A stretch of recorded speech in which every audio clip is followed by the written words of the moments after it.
Olá, aqui quem fala é o professor Eliton. Esta é a nossa primeira aula do curso de Lógica e Programação. Eu quero deixar bem claro para vocês que este aqui é um curso muito prático, então você vai colocar muita mão na massa nesse curso. No entanto, para isso você precisa ter noção de alguns conceitos. Então, nessa primeira aula e na segunda aula também, e talvez na terceira aula, nós iremos trabalhar alguns conceitos. Então, você não se preocupe, porque logo você vai colocar a mão na massa. Então, nessa primeira aula eu quero falar com vocês a respeito de algoritmo, paradigmas, representação e ainda eu quero abordar como que um sistema funciona. Então, o que seria algoritmo? Eu posso dizer para você que algoritmo é os passos lógicos que vão levar você a realizar uma determinada ação. Mais para frente nós vamos mostrar para você na prática um exemplo lógico que vai esclarecer bem isso aqui. Representação. Como o meu algoritmo, eles são os passos lógicos que vão me levar a conseguir atingir um objetivo, esse algoritmo também ele é representado de alguma forma. Então, ele pode ser representado por um fluxograma, que seria o fluxo por onde as ações e as informações vão passar. Esse meu algoritmo ele pode ser representado por uma lista, por um pseudocódigo, mas neste curso de Lógica de Programação, eu vou apresentar para vocês a representação de fluxograma apenas. Paradigmas. Paradigma é algo que a gente usa quando nós vamos criar o nosso sistema. Quando eu vou criar um sistema, eu escolho qual é o paradigma que vai fazer com que todo o meu algoritmo lógico seja executado pelo meu sistema. Então, para o desenvolvimento de sistema, existem alguns paradigmas, que é o paradigma de desenvolvimento estrutural e sequencial, o paradigma de desenvolvimento orientado a objeto, paradigma de desenvolvimento orientado a evento, entre outros. No entanto, neste curso nós vamos falar também apenas do paradigma de desenvolvimento de sistema estruturado e sequencial, que é o paradigma mais comum para o aluno que está ali aprendendo lógica de programação. Como eu falei para vocês, vou deixar mais claro aqui o que seria então um algoritmo, representando aqui um exemplo de uma troca de lâmpada. Então eu vou apresentar para vocês 3 algoritmos, sendo que cada um deles é dividido em 6 passos, 6 passos. Todos eles vão ter os mesmos 6 passos. No entanto, 2 vai estar correto e 1 vai estar errado.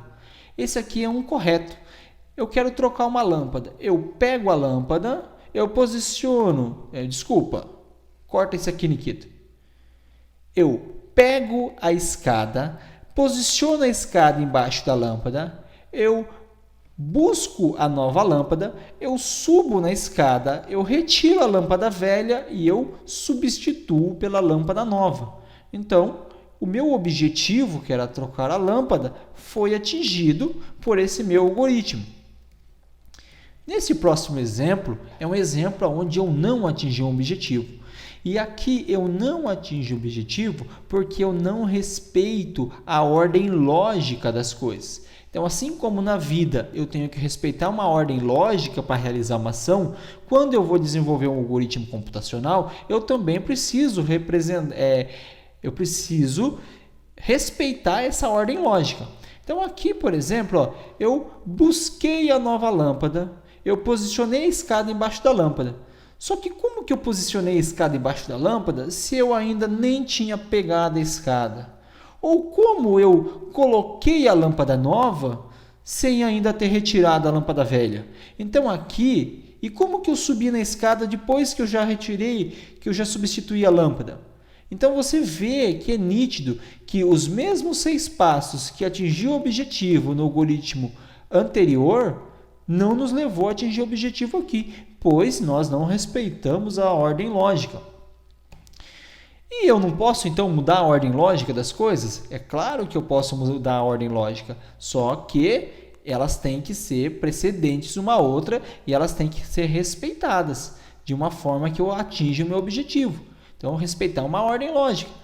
Buscar a nova lâmpada, pegar a escada, posicionar a escada embaixo da lâmpada, subir na escada, retirar a lâmpada velha e colocar a lâmpada nova. Então aqui também apresentamos os 6 passos, só que dessa vez, diferente do exemplo anterior, dessa vez nós atingimos o nosso objetivo. Quero falar a respeito de sistema com vocês. Então a gente está falando aqui de algoritmo, mas muito bonito isso, mas e como se aplica isso então num sistema real, num sistema computacional? Primeiro eu vou falar de 3 elementos fundamentais para que isso aconteça. Nós temos aqui o processador, a memória e o algoritmo que que nós vamos estar criando junto aí durante o curso. Quando você tem um algoritmo, ele é uma sequência lógica para realizar uma ação. Então, sempre que você novamente chamar esse algoritmo, que é essa sequência lógica, para realizar essa ação, ele novamente vai realizar a ação. Exemplo da lâmpada, se você escrever um procedimento de como se trocar uma lâmpada, sempre que uma lâmpada queimar, você vai novamente chamar esse mesmo procedimento. Ou se um funcionário seu da sua empresa é responsável por trocar a lâmpada e ele pega esse procedimento que você criou, ele vai substituir a lâmpada da mesma forma que você mandou. Então, essa ação de substituir a lâmpada vai atingir o seu objetivo. Desta mesma forma, quando eu crio um algoritmo computacional, sempre que o sistema, que o computador, ele precisar realizar novamente essa ação, ele vai chamar esse algoritmo. Esse algoritmo já está dando os passo a passo do que é para fazer para chegar àquele objetivo e esse sistema vai realizar isso. Então, quando o sistema ele chama o algoritmo, ele sobe o algoritmo para a memória. Quando ele sobe o algoritmo para a memória, o processador consegue processar esse algoritmo e chegar a um determinado objetivo. Na próxima aula aqui a gente vai falar então de dados. Um algoritmo, ele processa dados. Mas como assim um algoritmo processa dados? Eu vou dar um exemplo bem simples para você como que um algoritmo processa dados. Imagina que eu vou falar para você realizar uma adição para mim, um cálculo, somar 2 números. Então, o número 1 é 10, número 2 é 5, e qual é o resultado? Você pode me dizer que o resultado é 15. Neste momento, você colocou na sua memória o algoritmo de processar adição. Quando eu te dei 2 dados, você fez o processamento desses 2 dados. Você somou um dado com o outro. Então, um algoritmo computacional, quando ele é subido na memória do sistema, automaticamente esse algoritmo vai solicitar esses dados que vão ser processados e vão gerar uma informação ou vão gerar um resultado.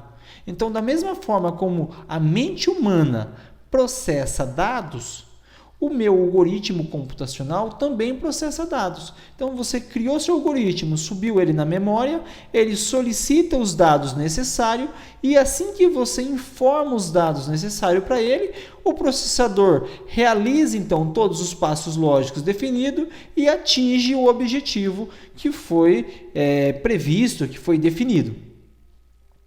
Então, nessa primeira aula, nós vimos então algoritmo, representação, paradigma e comportamento de sistema. Eu espero realmente que você tenha gostado muito dessa aula. Eu vejo você na próxima aula. Um abraço e até mais.